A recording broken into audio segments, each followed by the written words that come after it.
Ok, agora sim, então, vamos dar continuidade à nossa formação sobre Santo Agostinho de Hipona. Estávamos aprofundando o tema das confissões e hoje vamos estudar um tema muito concreto, que é o tema do mal em Santo Agostinho. Aqui eu já coloco uma premissa, né? Infelizmente, pois a tendência de todos que leem as confissões é ficar focado no tema do mal. Na verdade, o que interessa realmente a Santo Agostinho é o bem. O que é o bem? Entender bem a realidade do bem. E ele, quando entendeu o que é a bondade, solucionou esse problema que ele tinha sobre a origem do mal. Né? Se todas as coisas são boas, se Deus é bom, de onde vem o mal? E muitas pessoas, também nas nossas comunidades, nas nossas paróquias, no dia a dia, no nosso trabalho, no colégio, na faculdade, muitas pessoas se perguntam sobre o tema do mal. De onde vem o mal? Se todas as coisas são boas, se Deus é bom, portanto, qual é a origem? Foi Deus que causou o mal, portanto, então, Deus seria também malvado? Tantas e tantas perguntas que nós escutamos muitas vezes, e que também Santo Agostinho se fez essa pergunta. Nós, no finalzinho do livro terceiro, depois desse encontro com o Hortêncio, né, de Marco Túlio Cícero, esse livro que mudou os sentimentos de Santo Agostinho para que ele buscasse a verdade, buscasse a sabedoria, ele, infelizmente, buscou no lugar errado, né, justamente nesse dualismo dos maniqueístas. E vamos ver então como estava a situação de Agostinho nessa época, quando ele se encontrou com a seita dos maniqueístas. E aqui eu trago um trecho de Santo Agostinho, onde ele nos fala quais eram as suas dificuldades que o levavam a pensar na existência do mal. Então aqui um trecho do livro terceiro, no capítulo 7 das Confissões, que Santo Agostinho ele nos fala da sua situação naquela época. Ele diz assim: eu não sabia que o mal é apenas a privação do bem, até chegar ao seu limite, o próprio nada. Então ele vai nos falar aqui de várias coisas que ele não sabia, que ele veio a saber posteriormente. A primeira é que ele não entendia ainda o que era o mal, que depois ele vai entender que é uma simples privação de um bem devido. Eu não sabia que o mal é apenas a privação do bem, até chegar ao seu limite, o próprio nada. E como poderia ter eu tal conhecimento, se com os olhos não conseguia ver mais do que corpos e com a alma não ia além de fantasmas? Então, nessa época, Santo Agostinho era bastante materialista. Tinha uma mentalidade muito materialista. Então, ele via somente coisas corpóreas,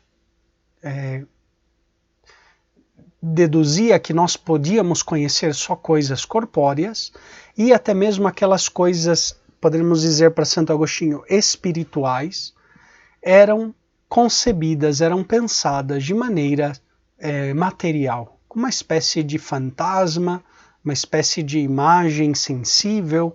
Ele não conseguia conceber na sua mente as realidades do espírito, as realidades espirituais, né? Então ele estava ainda muito com uma mentalidade muito materialista, tudo era matéria, até mesmo Deus ele imaginava como uma espécie de corpo infinito, sutil, mas em definitiva algo corpóreo, algo material. Né?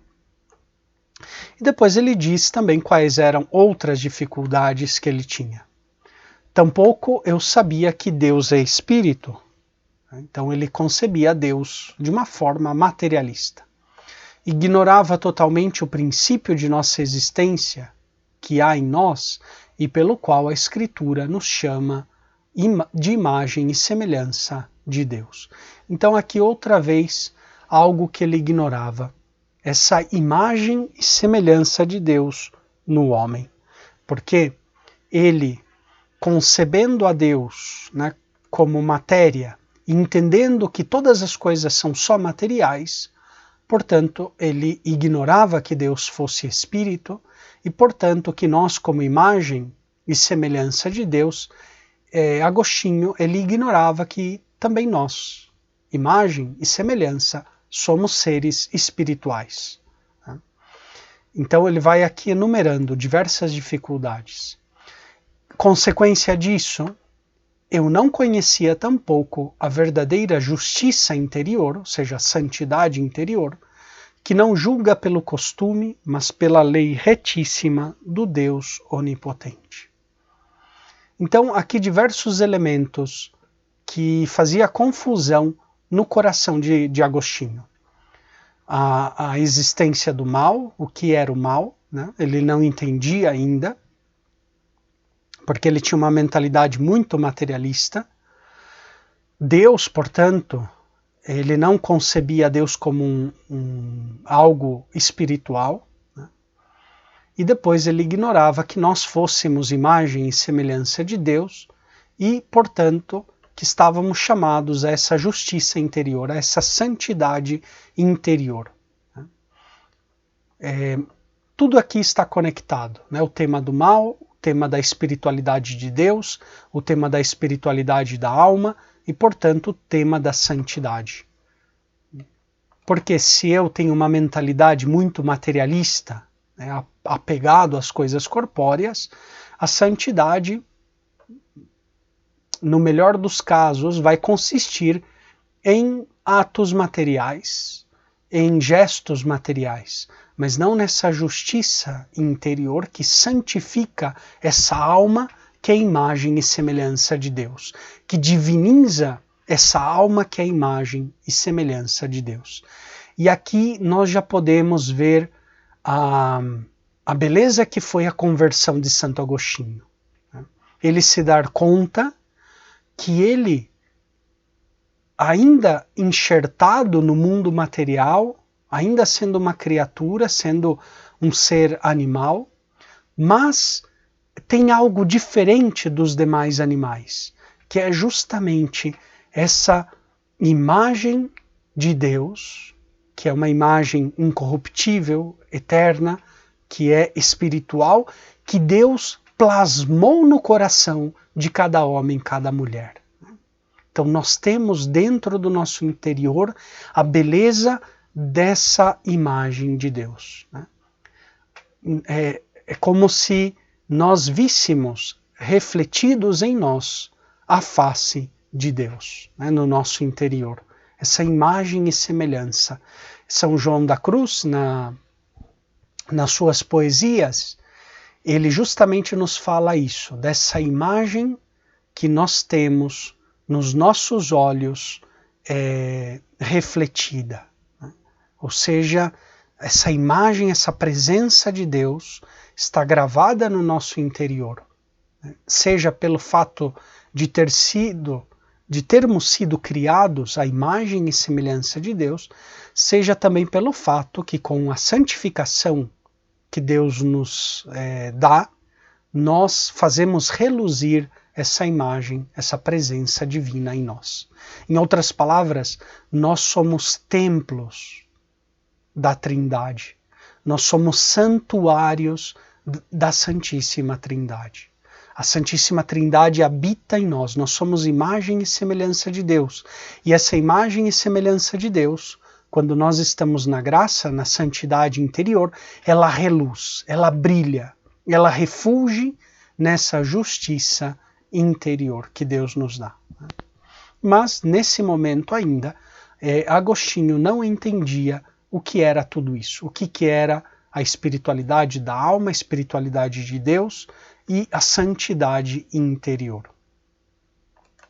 Então, nós temos essas dificuldades nas quais Agostinho se embate. Né? E aqui entra então o tema do maniqueísmo. Santo Agostinho escreveu muitos escritos contra os maniqueístas, né, depois da sua conversão.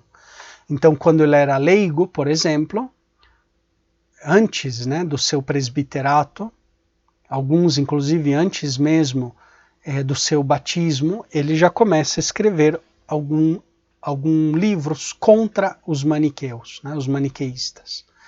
Temos, por exemplo, esse daqui, o De Libero Arbitrio, ou seja, sobre o livre arbítrio, é contrário aos maniqueístas, porque os maniqueístas negavam a existência desse verdadeiro livre arbítrio. Os maniqueístas, eles diziam que dentro de nós, todo ser humano tinha duas almas, uma alma boa, provinda do Deus bom, e uma alma má, provinda do Deus mau. Então, quando nós pecávamos, era a alma má que atuava em nós. Quando nós fazíamos o bem, a alma é boa. Então, na verdade, o que acontece acaba com a liberdade da alma humana. A alma humana é uma só. Né? Portanto, o ser humano, quando peca ou quando faz o bem, é a mesma pessoa que peca e que faz o bem. Né? Então, aqui, com essa doutrina dos maniqueístas, das duas almas no ser humano, se tirava a liberdade, né? Ou a liberdade ficava diminuída, reduzida, né? Tirava a responsabilidade dos atos humanos. Né? Então, Santo Agostinho tem esse escrito, a gente chama escrito de juventude, apesar que ele já tinha lá seus 30 anos de idade, mas no qual ele escreve defendendo a liberdade, defendendo a responsabilidade humana, a existência do livre-arbítrio, né, pelo qual nós somos responsáveis. Depois, Santo Agostinho tem um primeiro comentário ao livro do Gênesis contra os maniqueístas, né, de Gênese contra maniqueus, porque os maniqueístas eles criticavam o Antigo Testamento e, sobretudo, o livro do Gênesis. Eles diziam que o Antigo Testamento era absurdo porque era obra desse Deus mau, que eu já vou explicar um pouquinho qual era a doutrina em geral dos maniqueístas, a cosmogonia na qual eles acreditavam. Né? Então, Agostinho tem que defender o livro do Gênesis. Né? De fato, a Sagrada Escritura apresenta muitos antropomorfismos, né? Ou seja, Deus com características humanas, né? Deus que, por assim dizer, fica bravo, né? Se irrita contra o povo, contra o pecado do povo, Deus que se arrepende das coisas que faz, né? E manda o dilúvio, etc. Então, essas manifestações de sentimentos humanos em Deus, né, atribuídas a Deus pelos escritores sagrados, se chamam antropomorfismos. Né? Então, os maniqueístas criticavam muito que na Bíblia havia muitos antropomorfismos. Né? Como é possível que Deus se irrite, que Deus se arrependa? Portanto, eles desacreditavam o Antigo Testamento. Então, Santo Agostinho escreve esse primeiro comentário ao Gênesis para defender o Antigo Testamento contra os maniqueístas. Né? Depois tem outra obra, o De Moribus Ecclesiae Catholicae e De Moribus Manichaeorum, né, sobre os costumes da Igreja Católica e sobre os costumes dos maniqueístas, onde ele defende a religião católica como uma verdadeira religião da santidade. Os maniqueístas se achavam santos porque eles evitavam, por exemplo, comer carne, né? Eles eram meio vegetarianos, eles se achavam santos porque eles tinham lá os ritos deles, etc. E Santo Agostinho diz que, na verdade, a santidade verdadeira só está na Igreja Católica. Né? E vai demonstrando, pois, a santidade da vida religiosa, né, dos monges, dos religiosos, das religiosas, dos leigos cristãos. Ele vai mostrando e confrontando com a suposta santidade dos maniqueístas. Depois ele tem um escrito sobre a verdadeira religião, De Vera Religione, ele ainda era leigo quando ele escreve essa obra, onde ele vai falando que qual é o verdadeiro culto que agrada a Deus, qual é a verdadeira religião. Não é a religião dos maniqueístas, mas é a religião de Cristo. E depois, sendo já presbítero, ele escreve, por exemplo, De Utilitate Credendi, sobre a utilidade da fé, né? Porque os maniqueístas pensavam em explicar tudo com a razão, sem a fé. E Santo Agostinho descobre que a fé também é conhecimento, né? Então o Papa João Paulo II nos fala que o ser humano tem duas asas para voar até Deus, a fé e a razão. Também a fé é conhecimento. Claro que é um conhecimento mais excelente, que a razão, com as próprias forças, não pode alcançar. Mas nós temos essas duas asas pelas quais nós podemos elevar-nos até Deus. É a nossa fé e a nossa razão. Então, o Papa João Paulo II diz que quem quer voar só com uma asa não vai conseguir, né? Eu falo, não, eu tenho a fé, vou voar só com a asa da fé. Não, eu tenho a razão só com a asa da razão. Isso não dá certo, não funciona, né? Para o ser humano é importante fé e razão para voar ao conhecimento de Deus, né? Então Santo Agostinho aqui escreve esse livro sobre a utilidade do crer, a utilidade da fé. Não só a razão, como pensavam os maniqueístas, mas também a fé é importante para conhecer o mundo, conhecer a realidade, em definitiva, conhecer Deus.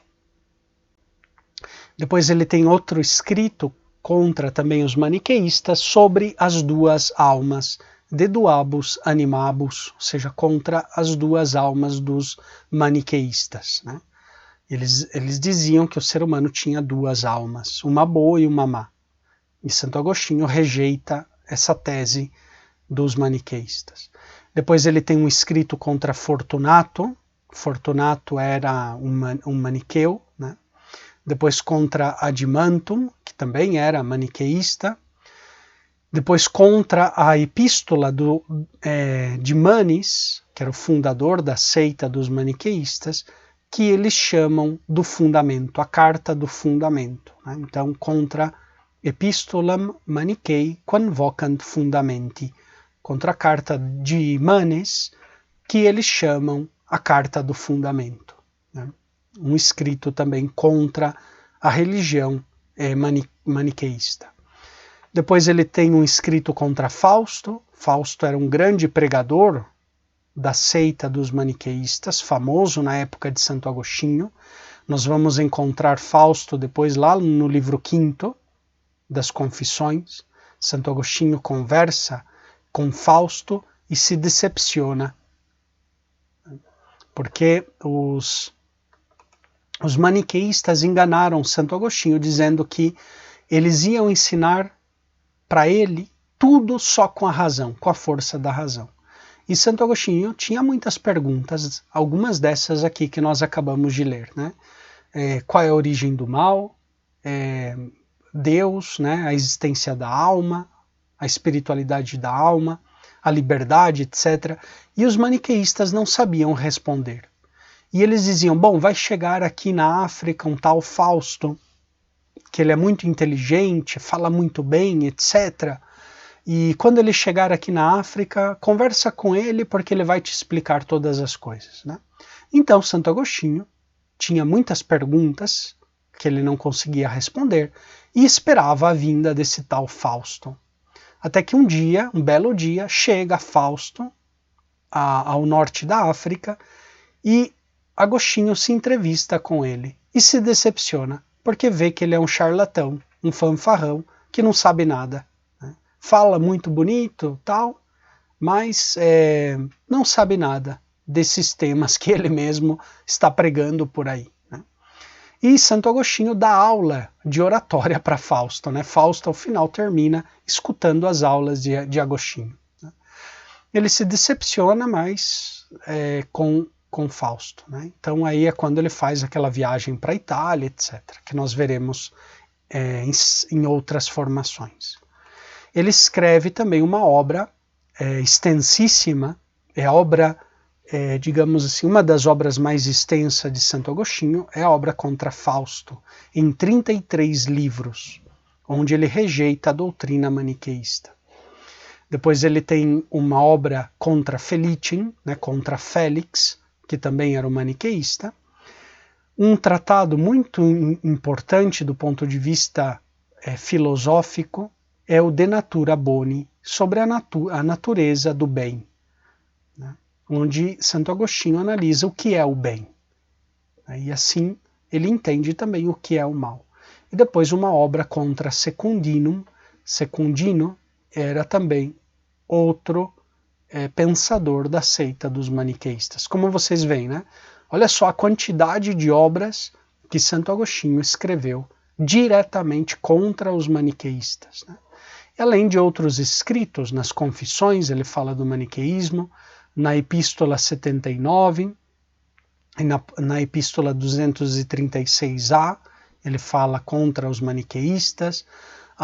O comentário ao Salmo 140 é contra os maniqueístas, os vários sermões que ele tem, alguns escritos ascéticos, como o Combate Cristão, De Agone Cristiano, né, sobre o combate cristão, ele também fala contra os maniqueístas.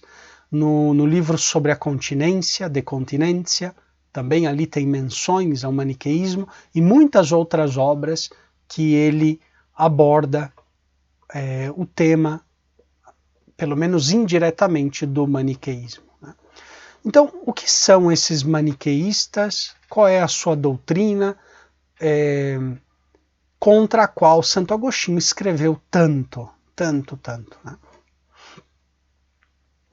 Então, eu quero começar explicando um pouco sobre a teologia dos, por assim dizer, dos maniqueístas. Qual é a sua teogonia, né, a sua teologia?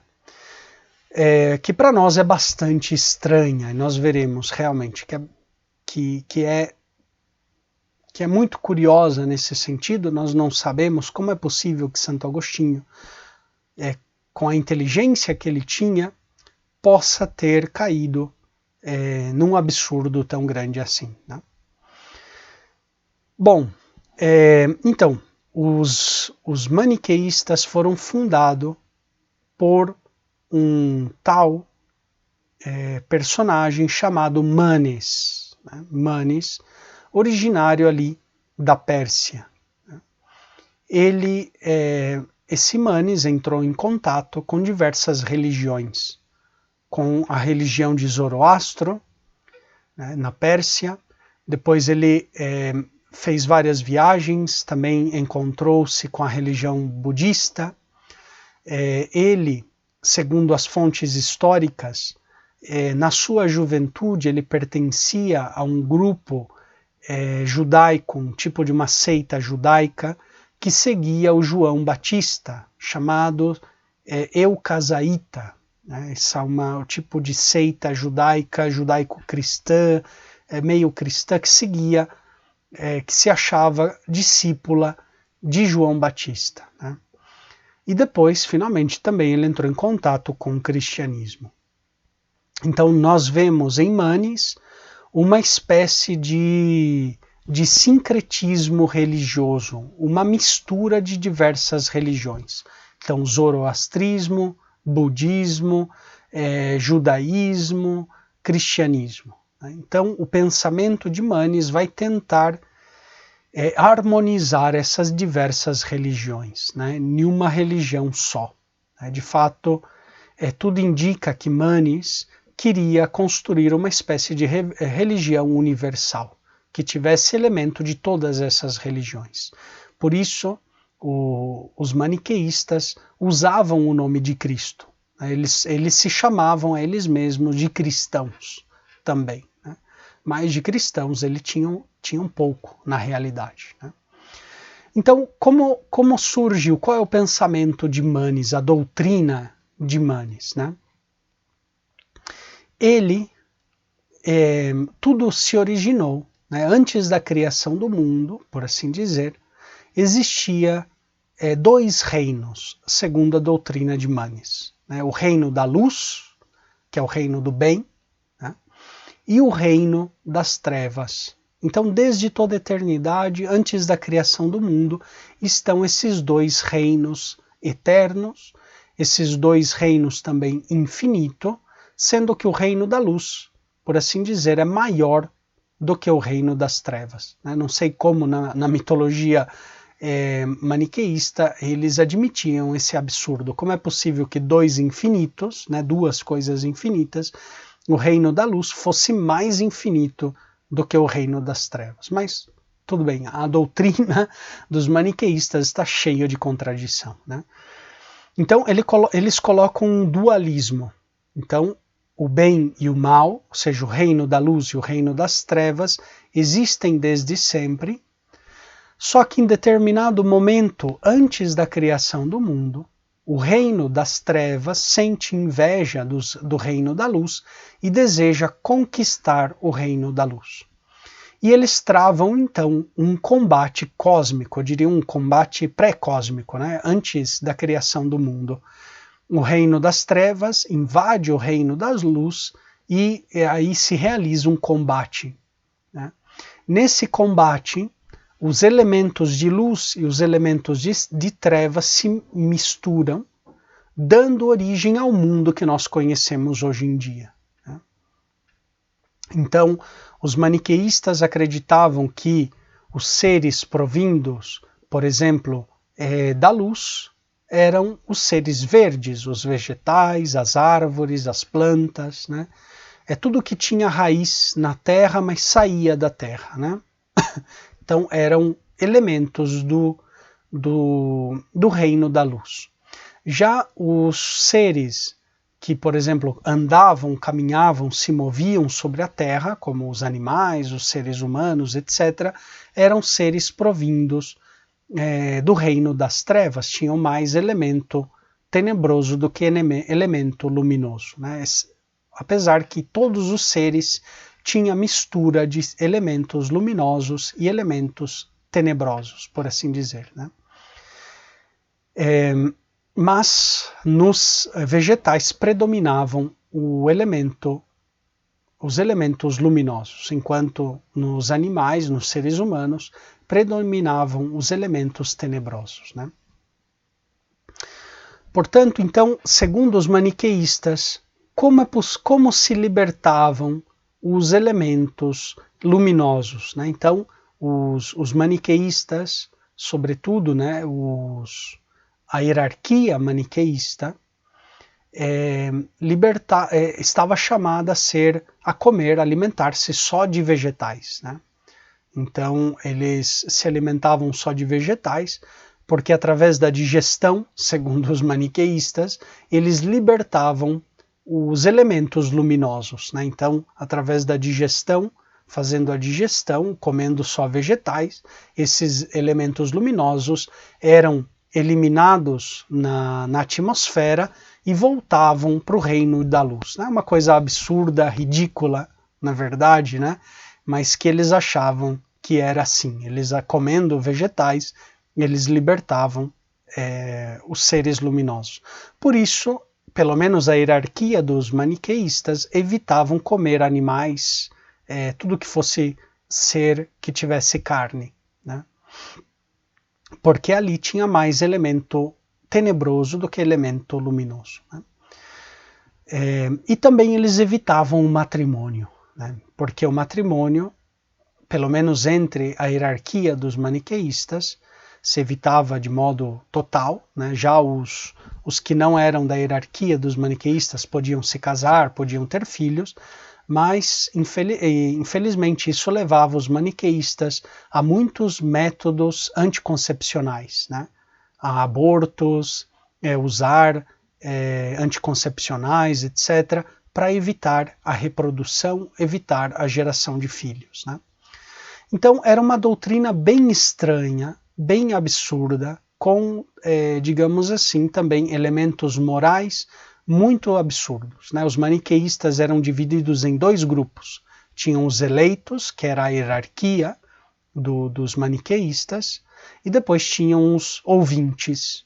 Aí os ouvintes, eles podiam comer carne, mas eles eram convidados a evitar o consumo de carne, mas estavam liberados para comer, e eles poderiam também se casar, ter filhos, etc., mas eles também eram convidados a evitar os filhos, evitar a reprodução, né? Em definitiva, então, essa era a doutrina um pouco maluca dos maniqueístas, mas estava fundamentada em alguns princípios, né? Quais eram esses princípios? Então, o primeiro princípio era um forte dualismo, né? Dualismo metafísico, ou seja, existia desde toda a eternidade o bem e o mal, né?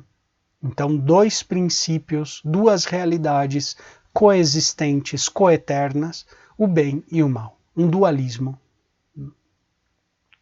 Que depois esse dualismo derivava também num dualismo, esse dualismo metafísico ontológico, né? Ou seja, a existência de dois princípios, um princípio bom, um princípio mau, derivava também num dualismo antropológico, ou seja, um dualismo do ser humano. O ser humano estava formado por essa espécie de duas almas, uma do princípio luminoso, outra do princípio tenebroso, né? Era uma contradição, portanto, esse dualismo antropológico, né? O ser humano tem uma parte boa, uma parte má, né? Então todas as coisas para os maniqueístas têm algo bom e algo mau, né? Esse dualismo antropológico que deriva do dualismo ontológico. Ok, então esse em síntese é um pouco o pensamento dos maniqueístas em geral, né? Então agora a gente pode se perguntar, ok, tudo bem, né? Como então Santo Agostinho se libertou desse pensamento tão materialista, tão dualista? Isso a gente vai ver mais para frente em outras formações, mas eu já adianto aqui alguma coisa para vocês, que é a contemplação do bem e a contemplação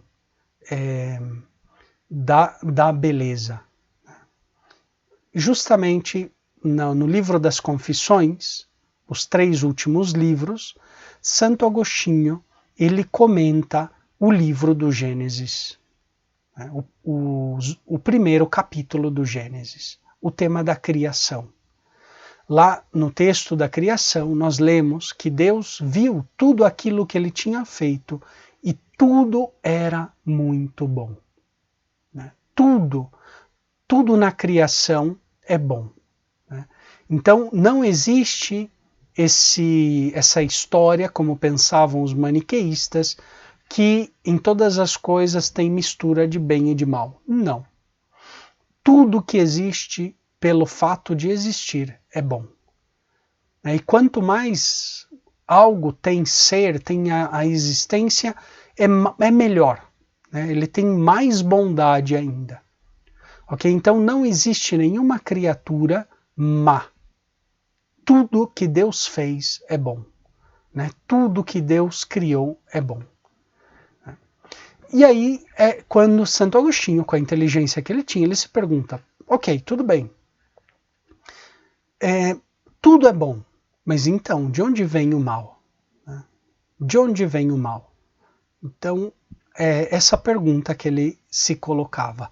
E que depois ele se dá conta que o mal não é uma realidade, não é um ser, não é uma substância, não é algo, digamos, real como seres criados, não é uma criatura o mal, né? O mal não foi criado por Deus. O que é o mal? O mal é uma ausência, é uma privação de um bem devido. Então, por exemplo, quando nós falamos, o que é o frio? O frio não existe. O frio é a ausência do calor, né? Ninguém consegue produzir o frio. Ninguém consegue criar o frio. O que se faz é retirar o calor, né? Então, por exemplo, um ar-condicionado, ele não produz frio. Ele retira o calor do ar. E retirando o calor do ar, né, essa ausência de calor naquele ar, a gente chama de frio. Portanto, o frio é uma ausência de calor, né? Não dá para criar o frio, não dá para produzir o frio.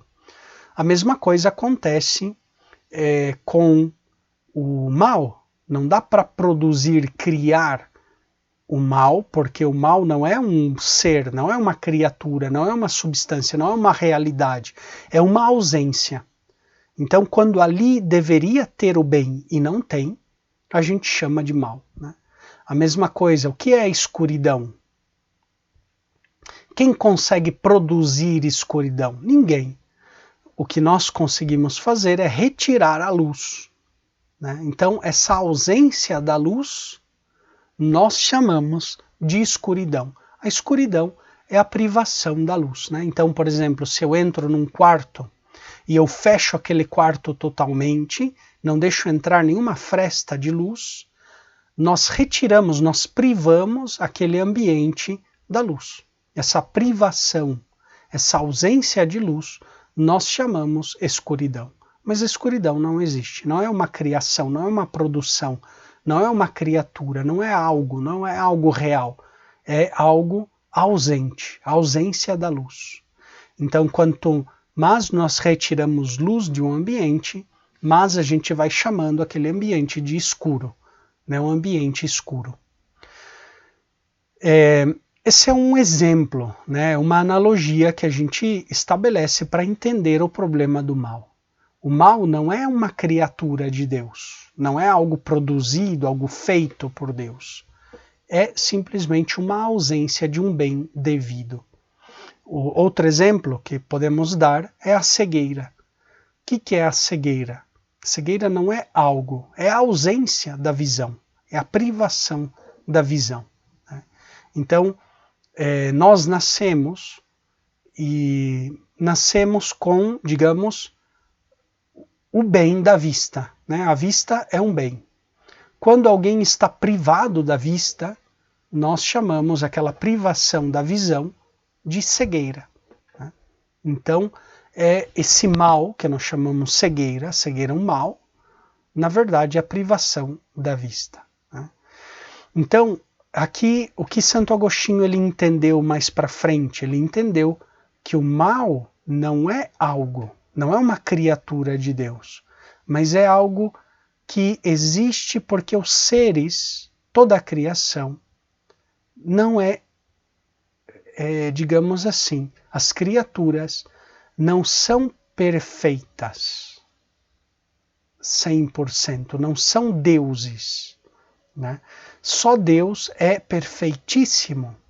As criaturas são imperfeitas, têm imperfeições, ou podem perder as próprias perfeições. Então, uma pessoa que tem uma determinada perfeição, de repente ela perde aquela perfeição, isso a gente chama mal. Porque os seres humanos, os seres, digamos, animais, os seres materiais, não tudo é perfeito, né? 100% perfeitíssimo. Só Deus é perfeição que não muda, né? Que não perde nada da sua perfeição. O ser humano, ele é limitado, como todas as outras criaturas, que não somos deuses, portanto, nós podemos perder essa perfeição que nós temos, ou alguma perfeição concreta. E perdendo essa perfeição, ou seja, sendo-nos ou privando-nos dessa perfeição, nós chamamos aquilo de mal, né? Então, nós temos a perfeição de andar? Sim. A pessoa que não pode andar, a gente chama que aquilo é um mal, porque ela está privada de algo que devia ter, né? De uma perfeição que ela devia ter, e não tem. Portanto, ali nós chamamos aquilo de mal, né? E como se explica sempre o problema do mal, é um problema eterno, que nós podemos dizer, né? Então, mas nos ajuda a entender que as coisas, que tudo que é criatura, não é perfeitíssimo. As criaturas não são deuses. Só Deus não tem, digamos assim, essa possibilidade de perder algumas das suas perfeições, né? Então, o ser humano, quando perde alguma das perfeições que ele devia ter, nós chamamos mal essa ausência de um bem devido, Então, o mal é isso, essa privação, essa ausência de bem. Mas Santo Agostinho não chegou a isso contemplando somente o mal, mas contemplando a beleza e o bem. Ele olhando para a criação e vendo que tudo é belo, né, que tudo é bom. Então, inclusive, em algum ser, digamos assim, sofrido, né, machucado, deforme, ali tem também beleza, ali tem também bondade, né? Ali tem uma grandiosidade. Portanto, o bem não desaparece totalmente das criaturas, porque se desaparecesse o bem completamente das criaturas, a criatura desapareceria. Ela seria reduzida ao nada. Okay? Então, se aquela criatura existe, ela é bela e ela é boa. Por mais que não tenha todas as perfeições que ela deveria ter, né, dentro da sua espécie, mas aquela criatura, pelo fato de existir, ela é boa e ela é bela e, portanto, merece respeito, ela tem a sua dignidade, pelo simples fato de ser, de existir. Né? Então, toda a criação é bela. Tudo é belo. E até mesmo o mal, que nós chamamos o mal, olhando o conjunto da criação, nós podemos ver que serve também para enfatizar a beleza das perfeições que Deus colocou nas suas criaturas. Né?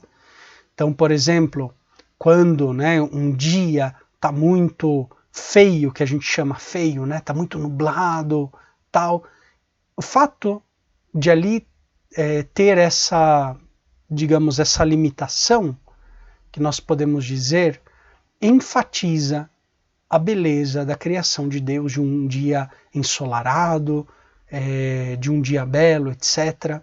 Né? Então, o mesmo fato do mal estar presente nas criaturas enfatiza a beleza que Deus colocou nas criaturas, enfatiza as perfeições das criaturas. Né? Então, Santo Agostinho, olhando a beleza das criaturas, vendo que Deus participou nelas, o ser, portanto, pelo fato de ser, ela é bela. Né? Aqui a gente faz uma reflexão também, não é porque uma pessoa tem uma deficiência física que ela perde a sua beleza, né? Não é porque sofreu um acidente e agora tem alguma deformação que ela perdeu a sua beleza como criatura. Né? A beleza do ser não é estética, é muito mais do que estética. Né? A beleza do ser é o fato da existência daquela pessoa, daquela criatura, faz com que ela seja bela, faz com que ela seja boa, né? Pelo fato dela ser. Né? Aqui a gente pode até dizer essa palavra que parece até um pouco estranha, um pouco forte. Né? Até mesmo o diabo, pelo fato dele existir, ele é bom. Okay? Até mesmo o diabo ele é bom pelo fato de existir, porque ele tem o ser, ele existe, ele é uma criatura e ser criatura é bom. Claro que a gente fala que o diabo é mau, porque a vontade do diabo é má, né? Está confirmada, obstinada no mal. Então a gente diz que o diabo é mau. Mas pelo fato de existir, pelo fato de ser uma criatura de Deus, tudo que está criado por Deus é bom. Né? Apesar que no diabo falta a perfeição da vontade. Né? A vontade dele deveria buscar o bem, né? Deveria buscar a verdade, a beleza, mas a vontade dele está obstinada no mal. Então, o diabo, por assim dizer, ele perdeu essa perfeição que ele deveria ter na sua vontade.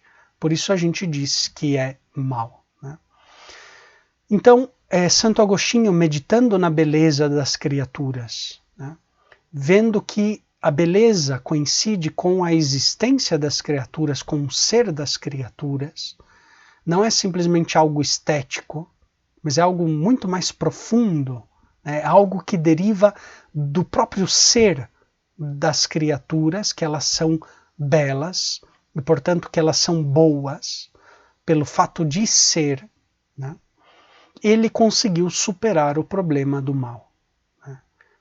Ou seja, vendo que tudo é bom, e não existe esse dualismo, como pensavam os maniqueístas, de que tudo está misturado de bem e mal. Não, não é que tudo está misturado de bem e mal.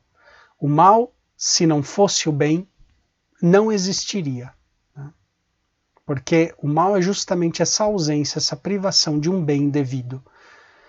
Claro que aqui a gente pode distinguir e deve distinguir, né, a existência do mal ontologicamente falando, que não existe, né, porque todas as coisas são boas, mas a gente pode falar que o mal moral, do ponto de vista da nossa vontade, aí sim, o mal também é uma eficiência, ele existe, né, ele como algo da vontade. Né?